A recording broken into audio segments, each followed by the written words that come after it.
I got home 45 minutes early, which in our house counted as a plot twist. The late afternoon sun was still high enough to draw pale gold bars across the driveway, a beautiful lie pretending everything inside those walls was tidy and warm. My name is Caleb, and my job is to find the story the numbers are trying to hide.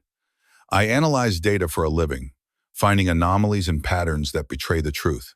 It's a habit that, I've discovered, is remarkably useful at your own front door. I turn the key in the deadbolt like a man defusing a bomb.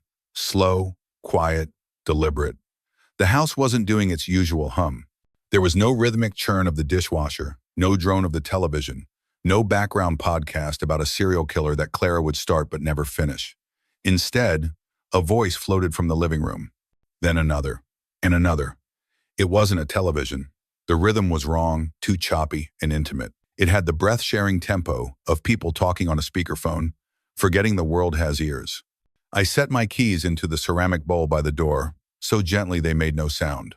From the entryway, I could see a corner of our coffee table and a slice of the gray couch. Clara sat just out of view, the light from her phone screen splashing a restless blue square onto the rug. A trio of women was conducting what sounded like a fire drill for the emotionally bored. "Just tell him you're not sure you're happy," a sharp voice said, crisp as a paper cut. "Don't cry.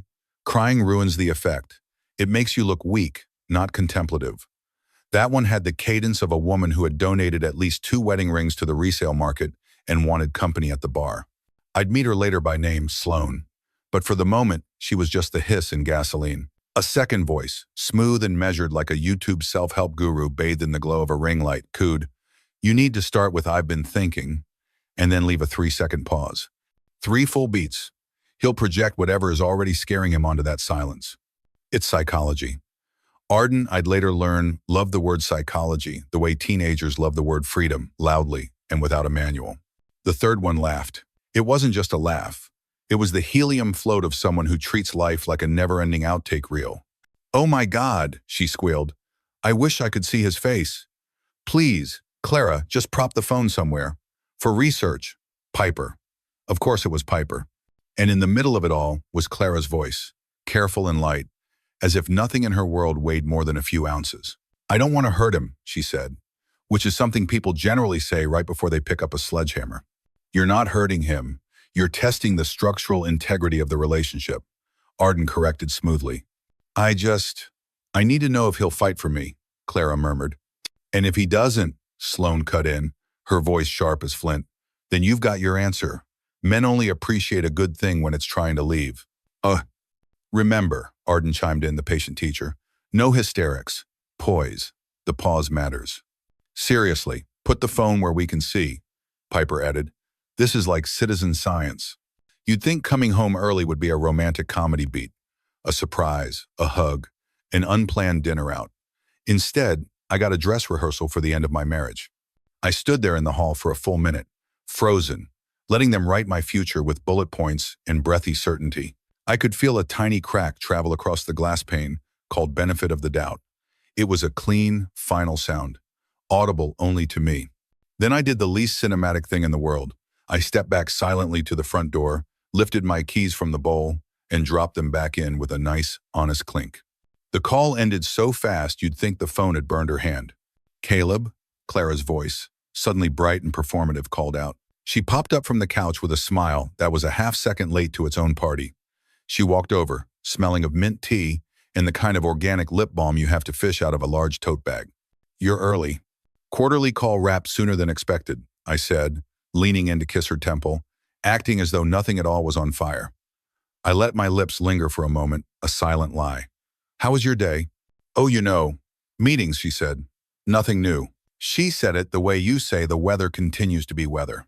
I answered, because is a useful syllable when you're busy cataloging the exact location of every single mine in a minefield.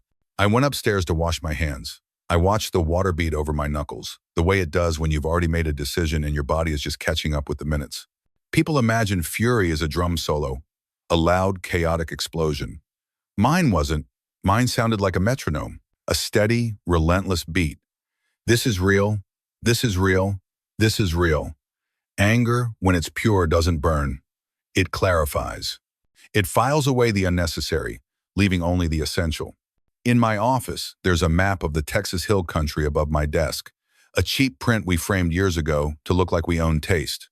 I took it down, setting it carefully on the floor. I reached behind for the flat, fireproof pouch where sensible people keep grown-up things. Passports, insurance summaries, copies of deeds. I slid out a folder, and on the tab, in my own neat handwriting, was a title, If We Ever Need to Be Adults Fast. The list had started as a joke, or something close to it. It began 3 years ago, the first time she changed a shared password and claimed 2 hours later that she didn't remember it. It was a small thing, but it was a deliberate obfuscation, a lie of convenience. The joke went blunt when you never sharpened it back into trust. Over time, I'd added other small notes, contingencies for hypothetical emergencies that were feeling less hypothetical by the day. Now, under the fluorescent light of my desk lamp, the document didn't feel like a joke at all. It felt like a prophecy. I took a pen from the cup on my desk. The ink flowed smoothly, dark, and final. In neat block letters, I added 2 new lines. 1. Hotel. Reserve downtown room for 7 days. 2. Consultation. Call family attorney. Ask for Tuesday slot. I wasn't staging revenge. Revenge is messy, emotional. This was data collection. It was drawing lines on a whiteboard so that when the chaos showed up with its bag of tricks, it couldn't say I never gave it a map. I was creating a controlled environment for an uncontrolled variable. Downstairs, Clara had migrated to the patio with her phone, pretending to check the weather on a perfectly cloudless sky. She was probably debriefing her committee, getting notes on her performance. Did he seem suspicious? Was his kiss different? The evening did its thing. Jars of golden light spilled across the fence as the sun set. Neighbors' dogs barked. The familiar rhythm of the world continued, oblivious. We ate takeout bowls of pad thai on the back steps, because using plates and sitting at the dining table felt like a commitment to the bit, where we're a happily married couple who shares silverware and asks about each other's day with genuine interest. She scrolled through something on her phone that required the full emotional range of her face, from a small frown to a soft smile. I mentioned a weekend hike we'd once planned but never taken. I got the kind of non-answer you give a cashier who asks if you found everything you were looking for. Maybe, she said, her eyes still glued to the screen. I might have plans. And then the names poured out, slick as sales copy. Sloan and Arden were thinking we could do a spa weekend. Piper knows a place. My favorite symposium on applied theater. I just nodded. I let the names take their seats around us on the steps. You can learn a lot about a person from who they let into the committee meeting in their head. The silence that followed was heavy with unspoken words, with the digital ghosts of her advisors. I finished my noodles, the taste of peanut and lime turning to ash in my mouth. We ended up back in the living room, a show about rich people pretending not to be messy, murmuring at half volume on the television. It was the perfect background noise for our own, much quieter drama. Clara dropped onto the couch and set her phone face down on the cushion beside her, with the moral gravity of someone shelving a dangerous weapon. I sat across from her in the armchair, deliberately choosing the one I knew caught the light from the lamp just right. A ridiculous thought, but if I was going to be watched, we might as well give the front row a clean angle. You good? I asked. 2 words. A universal key you can turn in any lock. She blinked. The blink said, "You're early for the scene change." "I'm just tired," she replied. Tired. Such a flexible word. It can mean I didn't get enough sleep or I don't want to be honest with you. Tonight it meant, please don't open the cabinet where I've neatly stacked tonight's props. Sure, I said. I stood, leaned over, and kissed the top of her head. It was a gesture of practiced affection, an entry in a logbook. Then I went to my office. I answered emails I didn't need to answer and built a spreadsheet for a project that wasn't due for a month. I let the hum of the house settle around me like a heavy coat. That's what clarity feels like. Wait, but in the right place. The next evening, the stage was set for the official performance. Dinner had the kind of silence you can chew. Forks made small, sharp scratches against the plates. Glasses left rings of condensation on the wood, and every sound carried the weight of the conversation we weren't having. Clara sat opposite me, posture perfect, hands folded in her lap like she'd practiced in front of a mirror. Her phone lay on the table, face down. She took a breath, just a little longer than normal. There it was, the 3-beat pause Arden had prescribed, right on schedule. If she'd had an earpiece, she would have touched it. "I've been thinking," she began. "You could have placed the line on a conference room slide deck." I almost smiled. Not because it was funny, but because it was so perfectly accurate. I didn't save her with a question. I didn't say, "About what?" I just let the sentence land and waited, like a man letting a souffle decide if it's committed to rising. Her eyes, searching for a reaction and finding none, flickered with a hint of panic. She forged ahead. "I'm not sure. I'm not sure I'm happy, Caleb." The words were carefully ironed, each syllable pressed to look natural. "I think I need some space." I set my glass down precisely where its water ring already was. I met her gaze, my expression deliberately neutral. "What does space mean?" I asked. "In practice," she faltered. A blink just a fraction too long. "Scripts never include logistics." I don't know. Just less pressure. Some time with the girls, maybe a weekend away, some nights to myself. A beau. The girls, I repeated, my tone flat, like I was identifying suspects in a lineup. "Sloane, Arden, and Piper." She flinched, a barely perceptible tightening around her mouth. "You know them." "I know of them," I said. "They seem very participatory." On the table, her phone, face down of course, pulsed with a soft light from beneath, a faint cluster of sound leaking from the microphone, a gasp disguised as a cough. It was a fascinating thing, watching people attempt covert theater with a prop that glows. Her jaw tightened. The show wasn't going according to plan. The audience was getting restless, and the lead actor was forgetting his lines, or rather, he was refusing to read them. The next night felt like a rerun, but the actors were more tense. We sat at the same table, with the same food, under the same heavy silence. Clara's phone was on the table again, face down, a silent monolith between us. She had likely received extensive notes after the previous night's failed performance. "He's being too logical. You need to steer him toward emotion. Stick to the script."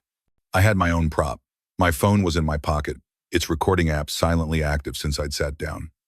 I wasn't collecting evidence for a court. I was collecting it for myself. I needed a record of the truth, unedited and undeniable.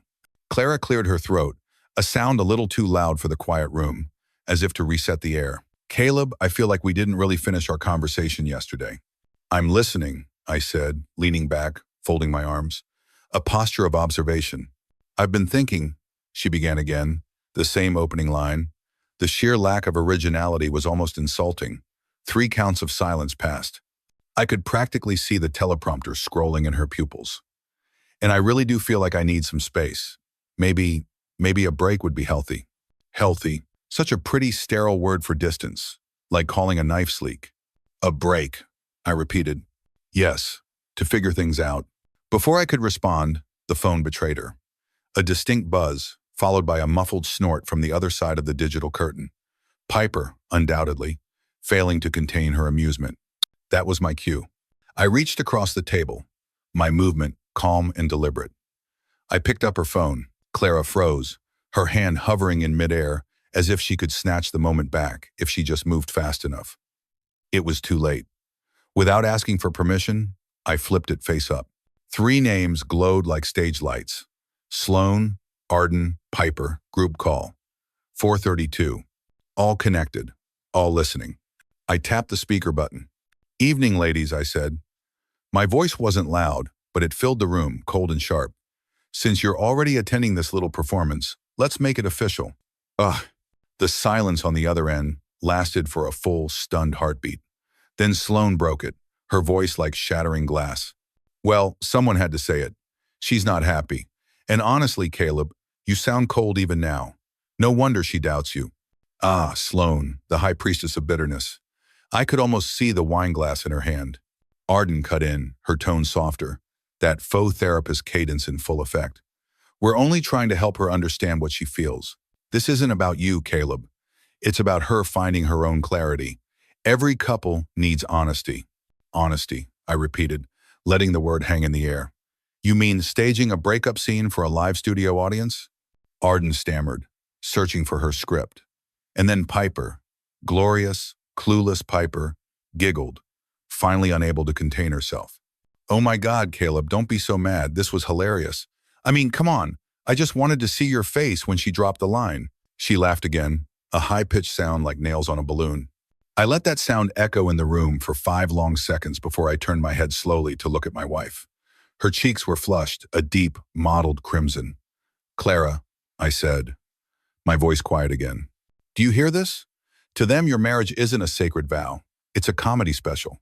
"That's not fair," she whispered, her voice cracking.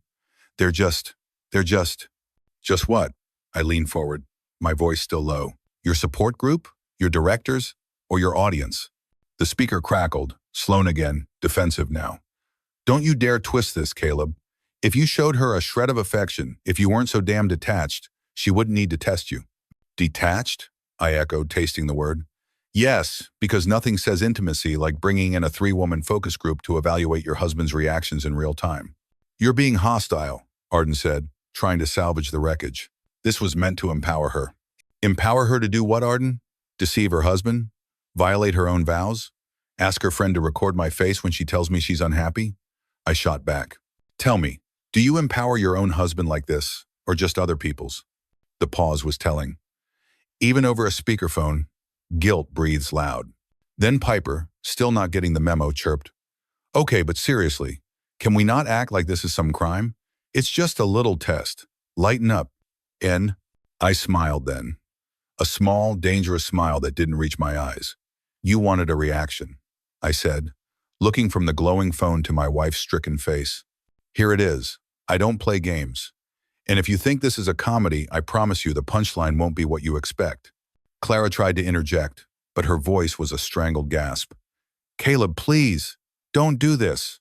"Oh, I'm doing exactly what you asked for," I said, my voice a flat line. "You wanted to see how I'd react. Well, I'm reacting. With light, with clarity, with all your little helpers right here in the room with us." The line went quiet, except for the faint sound of Sloan muttering a curse under her breath. I stood up. I placed the phone back on the table, face up, positioned squarely between us like a piece of evidence at a trial. I looked directly at Clara, truly looked at her. Her face was a canvas of conflicting emotions, anger, shame, and the raw panic of a performer whose curtain has been torn down mid-show. "You're free to want space," I said, my voice even. "You're free to be confused, but you are not free to turn our marriage into a group project for your bored friends."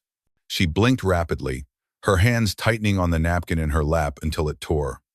The jury on the line stayed silent, finally realizing the show was over and the house lights were coming up. I reached over, my finger hovering above the screen for a moment. Then I tapped the red button, ending the call. The room grew instantly bigger, the silence purer, like someone had finally opened a window in a stuffy room. Clara exhaled, a shaky, ragged sound. Her voice was tiny.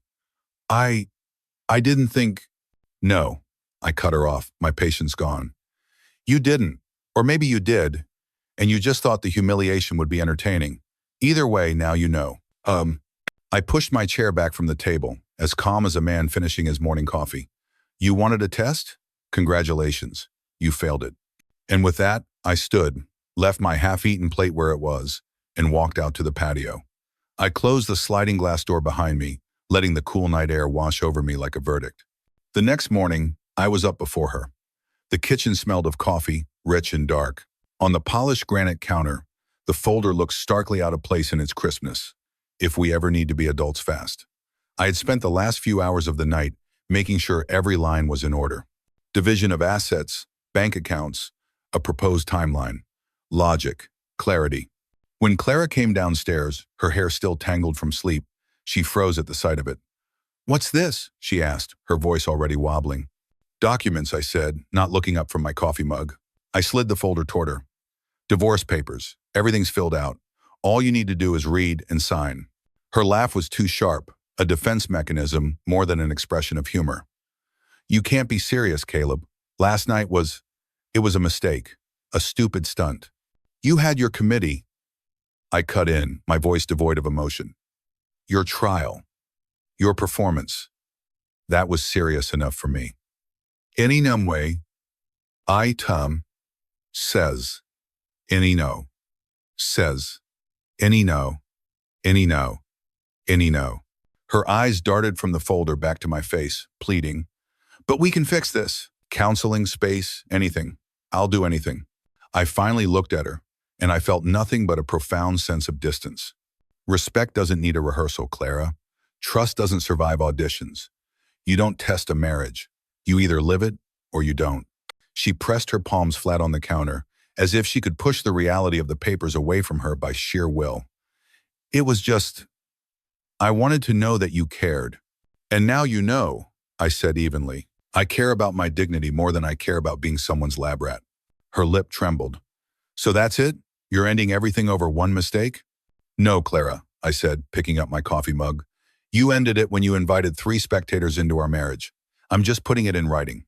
I left the folder there, beside the sugar jar she never closed properly. Then I walked out the front door, my mug still in hand, the morning sun catching the edge of the papers like a spotlight. For the first time in weeks, I didn't feel like an actor in someone else's script. The show was over, the credits had rolled, and I was already halfway out of the theater. A week later, the folder I'd left on the counter had done its work. Clara had stalled, cried, argued, and accused. But in the end, she showed up where real decisions live. A law office with polished wood, leather-bound books, and no room for monologues. The office smelled of old paper and quiet certainty. My attorney, a gray-haired man named Collins with the calm smile of a dentist about to do a root canal, had a way of making the most dramatic life events feel like simple transactions. Across the long, gleaming table sat Clara. Her hair was perfect, her makeup deliberate. Her hands were folded on the table, as if she were about to win an award for composure. She started before Collins could even clear his throat. Caleb, I've had a lot of time to think since that night, she began, her voice trembling just enough to suggest sincerity, but not enough to smear her mascara. I was wrong. I was foolish. I never should have let my friends interfere. Collins raised one silver eyebrow at me, a silent query. Do you want to pause? I gave a slight shake of my head. Let the performance continue. Clara leaned forward, her tone soft, intimate, and deeply rehearsed. We can work this out. Counseling, a clean slate. We've built so much together. It would be a shame to throw it all away over one lapse in judgment. Lapse? I echoed, the word flat and dead in the quiet room. Clara, you staged a breakup scene like a high school drama club with a live, giggling audience. Her cheeks flushed. She turned her appeal to Collins, as if he were a judge she could sway. It was a mistake. He's exaggerating. He's being vindictive. Collins said nothing. He simply slid a single sheet of paper across the polished table. It was a transcript, my recording, neatly typed. Sloane's sharp sarcasm, Arden's fake therapist tone, Piper's breathless giggles. Every word, preserved like an insect in amber. I wish I could see his face. The pause matters. It's psychology. Men only appreciate a good thing when it's trying to leave. Clara's face drained of all color. She stared at the paper, her lips pressed together so hard they vanished. You recorded me? She whispered, the accusation weak. No, I said, sipping my water. I recorded them. You were just part of the cast. Collins finally cleared his throat, the sound like gravel. Mrs. Holloway, my client isn't here to renegotiate the marriage. He is here to finalize its dissolution. The papers are straightforward. The division of property, accounts, and liabilities is, you will find, more than fair. Clara's eyes darted between us, raw panic, finally blooming beneath the carefully applied mascara. The script was gone. Caleb, please, we can't let it end like this. You'll regret it. You'll be alone. You'll feel so empty. I set down my glass, my movements slow and measured. No, Clara. I felt empty when I realized you had let your friends take notes on our marriage. What I feel now is clarity. Ugh. Her voice broke into a sharper pitch, the performance slipping away to reveal the raw anger beneath. So you're really going to ruin everything we built? Over what? Pride? Over respect, I corrected her quietly. Yours died the night you put me on trial in front of Sloane, Arden, and Piper. This, I tapped the folder in front of me, is just the obituary. A heavy silence fell in the room. Even Collins leaned back, giving her space to drown in it. She had one line left, one last-ditch effort. She looked at me, her eyes wide, the ingenue begging for mercy. I still love you, Caleb. I stood up, collected my copy of the paperwork, and offered her the smallest, saddest smile. It was the kind of smile you give when the play ends and the curtain finally drops. Then you should have respected me enough not to audition 3 critics. Goodbye, Clara. I turned and walked out. Collins gathered the documents. Clara remained frozen in her chair, her mascara starting to crack, her hands gripping the edge of the table like an anchor. For the first time in a long time, there was no script left for her to read. Divorce is quieter than people imagine. There are no fireworks, no cinematic explosions. There is just paperwork, signatures, and the soft, final sound of doors that won't open again. The day the judge's stamp made it official, Clara's name slid out of my life as easily as a page torn from a notepad. For me, life got lighter in ways I hadn't expected. Sleep became whole again, uninterrupted by the low hum of anxiety. Meals tasted sharper. The apartment I moved into felt bigger, not because of the square footage, but because no one was filling it with rehearsed lines and unspoken agendas. Friends I hadn't seen in months told me I looked 10 years younger. I didn't feel younger. I just felt like a man who had finally walked off a stage that was never his show. Clara, though, had no such rebirth. Without the performance, she was left with the silence. And the silence, it turned out, was deafening. Her committee dissolved with astonishing speed. Sloane tried to turn the whole ordeal into a feminist crusade online, writing vague but bitter posts about emotionally unavailable men. But people noticed the poison dripping from every word. Her outrage felt less like solidarity and more like recruitment. Arden's own marriage collapsed quietly about 6 months later, once her husband, a mild-mannered architect, found the chat logs detailing not just my test, but his own. Apparently, psychology wasn't as effective when the subject read the instruction manual.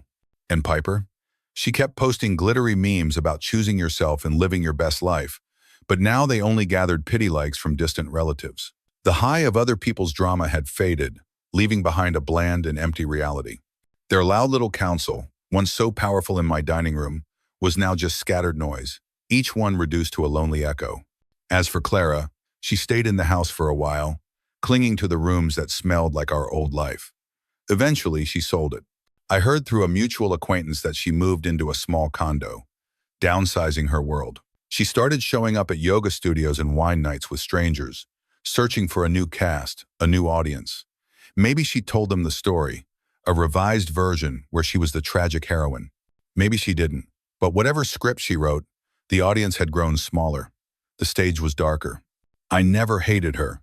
Hatred is still a tether, and my goal was to be untethered. What I carried instead was the weight of clarity, which it turns out is not a weight at all. It's an anchor. It holds you steady. You don't audition love. You don't test respect. The moment someone holds up a scorecard, the game is already lost. The show is already over. The paperwork, the lawyers, the division of assets, that was all just the credits rolling. And me? I wasn't bitter. I was free.